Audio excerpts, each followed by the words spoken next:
प्रधानमंत्री किसान सम्मान निधि योजना में हमारा सब कुछ सही है, उसके बावजूद हमें पीएम किसान सम्मान निधि योजना का पैसा नहीं मिल पा रहा है। ऐसा बहुत सारे किसानों को सवाल जो है कमेंट बॉक्स में आते हैं और बहुत सारे किसानों का ये भी कहना है कि हमारा किसी किसान का यहाँ पर 3 महीना हो चुका है, किसी का 6 महीना हो चुका है, किसी का साल भर हो चुका है और किसी का तो 2-2 साल का समय हो चुका है, लेकिन पीएम किसान का पैसा जो है अभी तक उन किसान भाइयों को प्राप्त नहीं हो पाया है। जिन भी किसान भाइयों को ऐसी प्रॉब्लम आ रही है वो किसान भाई इस वीडियो को ध्यान से देखें। सबसे पहले मैं आपको ये बताना चाहता हूँ कि अगर आपका सब कुछ ठीक है तो आपको पैसा ज़रूर मिलेगा, लेकिन आपका सब कुछ ठीक नहीं है इसीलिए आपको पैसा नहीं मिल रहा है और आप कहीं ना कहीं तो आपसे गलती हो रही है आपको स्टेटस चेक करने में, तभी जो आपको ये प्रॉब्लम आ रही है। तो अगर आज की इस वीडियो को आप पूरा ध्यान से देखेंगे तो आपको पीएम किसान सम्मान निधि योजना का पैसा किस तरह से मिलता है किसानों को, इसके बारे में अच्छे से समझ में आ जाएगा, जिससे ये होगा कि आप भी अपना स्टेटस चेक करके ये पता लगा पाएंगे कि आपको भी ये पैसा मिलेगा।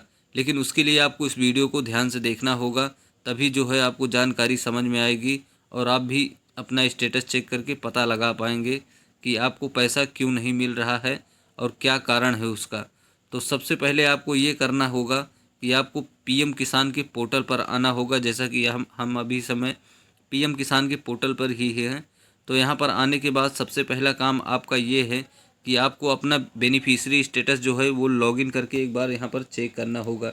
यहाँ पर आपको नाउ योर स्टेटस का ऑप्शन मिल रहा है, इस पर आपको जैसे ही क्लिक करेंगे तो आपके सामने अगला इंटरफेस कुछ इस तरह से ओपन होकर आ जाएगा। अब यहाँ पर आपको अपना रजिस्ट्रेशन नंबर डाल लेना है। यहाँ पर जो यहाँ पर आपको अपना रजिस्ट्रेशन नंबर डालना है और उसके बाद ये कैप्चा जैसा दिख रहा है इस बॉक्स में डालना है और उसके बाद गेट ओटीपी पर क्लिक करके आपको अपना ओटीपी वेरीफाई करके स्टेटस को लॉगिन कर लेना है। अगर आपके पास रजिस्ट्रेशन नंबर नहीं है तो यहाँ पर आपको एक ऑप्शन मिलेगा नाउ योर रजिस्ट्रेशन नंबर का, इस पर क्लिक करके आप अपने मोबाइल नंबर या आधार नंबर किसी से भी अपना रजिस्ट्रेशन नंबर निकाल सकते हैं।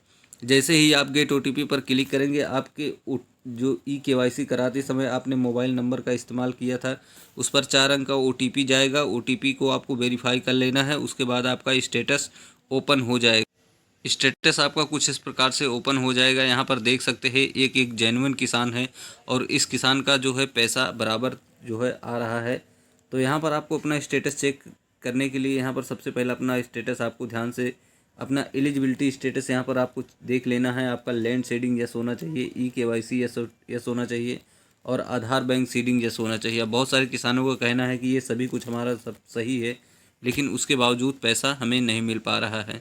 अब नीचे आप आएंगे तो सबसे पहले आपको अपना लास्ट इंस्टॉलमेंट डिटेल देखना होगा। लेटेस्ट इंस्टॉलमेंट डिटेल में आपको जो है यहाँ पर अगर आपका FTO प्रोसीड यस आ रहा है तो इसका मतलब है आपका पैसा जो है आपके बैंक खाते में लग चुका है और आपको जल्द ही ये पैसा मिल जाएगा। जिन किसान भाइयों को FTO प्रोसीड यस दिखा रहा है और उनका यहाँ पर पेमेंट प्रोसीड हो चुका है, उन किसान भाइयों को बैंक खाते में पैसा लग चुका है। आप अपना बैंक में जाकर पता करेंगे तो आपका पैसा 100% आपके बैंक खाते में आ गया होगा। यहाँ पर आपको पेमेंट मोड देख लेना है, क्या है, आधार है तब तो ठीक है। यहाँ पर अगर आधार है तो आपका सही है और यहाँ पर आपको पेमेंट कौन सी डेट में मिला है वो आपको देखने को मिले जाएगा। तो यहाँ पर कहने का मतलब यही है कि अगर आपका सब कुछ सही है तो पैसा तो आना चाहिए, क्योंकि इस किसान का आप देख सकते हैं यहाँ पर सब कुछ सही है और इस किसान को जो है पैसा भी मिल चुका है। 24 फरवरी को जब मोदी जी ने बटन दबाया था उसी समय इस किसान को आप देख सकते हैं यहाँ पर 24 फरवरी को इस किसान को जो है 2000 रुपये की किस्त इसके बैंक खाते में डाल दी गई है।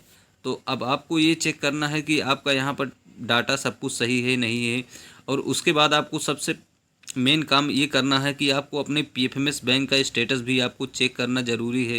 क्योंकि यहाँ पर आपका भले ही आपका यहाँ पर सभी कुछ यस है, लेकिन अगर आपका PFMS बैंक स्टेटस में आपका पेंडिंग दिखा रहा है या रिजेक्ट दिखा रहा है तो उस स्थिति में भी आपका पेमेंट रुका रहेगा, नहीं मिलेगा। तो उसका स्टेटस कैसे आपको देखना है वो थोड़ा स्टेटस मैं आपको दिखा देता हूँ। बाकी चेक कैसे किया जाता है उसके बारे में मैंने पहले भी वीडियो बनाया है, आप चैनल पर जाकर देख लेना। मैं यहाँ पर आपको स्टेटस दिखा देता हूँ कि किस तरह से आपको स्टेटस होना चाहिए। PFMS का स्टेटस आपको कुछ इस तरह से देखने को मिल जाएगा जो PFMS बैंक की तरफ से रहेगा। यहाँ पर आपको जब भी आप अपना स्टेटस चेक करेंगे तो यहाँ पर आपको ध्यान से देख लेना है, यही आपका जो मेन है। जैसा कि इस किसान का यहाँ पर देख सकते हैं ACCP यानी इस किसान का एक्सेप्ट है। यहाँ पर बहुत सारे किसानों का जो है पेंडिंग में रहता है, तो जिन किसानों का पेंडिंग में रहता है उन किसानों को इंतज़ार करना होगा जब तक आपका पेंडिंग में है, जब तक आपका एक्सेप्ट नहीं हो जाता। और आपको यहाँ पर ध्यान देना है कि आपका पेमेंट मोड जो है वो आधार होना चाहिए। अगर ये डाटा आपका सही है तो आप पीएम किसान योजना के लिए एलिजिबल किसान हैं और आपको पैसा ज़रूर मिलेगा।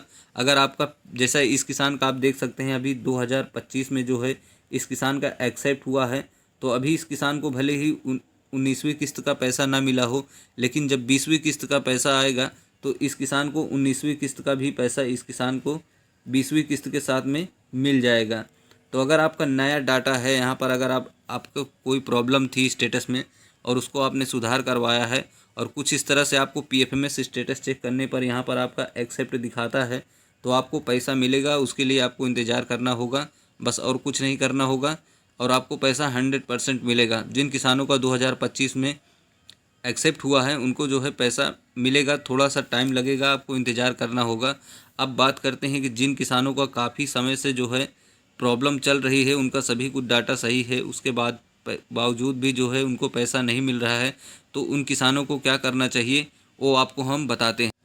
उन सभी किसानों को अपने पीएम किसान का जो है पीएफ जो लाइव स्टेटस होता है उसका यहाँ पर आपको प्रिंट आउट निकालना है, अपने आधार कार्ड का प्रिंट आउट निकालना है और अपना जो जिस ज़मीन से आपने ऑनलाइन आवेदन किया था उस ज़मीन के जो है दस्तावेज़ को आपको लेना है और आपको अपने किसी भी नज़दीकी कृषि कार्यालय में जाकर इन सभी दस्तावेज़ के साथ आपको वहाँ पर जमा करना होगा और वहाँ से पर जो भी अधिकारी होंगे उनको बताना होगा कि हमारा डाटा सब कुछ सही है, उसके बावजूद हमें पैसा नहीं मिल रहा है। वो आपका जो है सभी कुछ डॉक्यूमेंट चेक करेंगे और आपका वेरिफिकेशन करेंगे और आपका ये प्रॉब्लम सॉल्व कर देंगे और आपका काफ़ी समय से जो पैसा नहीं आ रहा है वो पैसा आपके बैंक खाते में आना शुरू हो जाएगा। यही एक रीज़न है जिससे आप आसानी से सुधार कर सकते हैं। बाकी इसमें तीसरा आपको कोई ऐसा जुगाड़ नहीं मिलेगा जिससे आप ऑनलाइन बैठे ही घर बैठे ही आप अपना काम करा सकते हैं। तो इसके लिए आपको थोड़ा बहुत तो काम करना पड़ेगा। आपको अपने नज़दीकी कृषि कार्यालय में जाके संपर्क करना होगा, तभी जो है आपकी प्रॉब्लम का हल निकल पाएगा। देखिए अगर आपका डाटा सब कुछ सही है तो पैसा आना चाहिए। जैसा कि इस किसान का देख सकते हैं सभी कुछ डाटा सही है और यहाँ पर पैसा भी इस किसान को मिल चुका है। तो आपका डाटा अगर सही है तो पैसा तो आना चाहिए। अगर नहीं आ रहा है तो जैसा मैंने बताया वैसा आप कीजिए, आपका पैसा आना शुरू हो जाएगा। उसके बावजूद भी आपके मन में कोई सवाल या सुझाव है तो आप हमें कमेंट करके पूछ सकते हैं। मिलते हैं किसी और अपडेट के साथ में, तब तक के लिए बहुत बहुत धन्यवाद किसान भाइयों।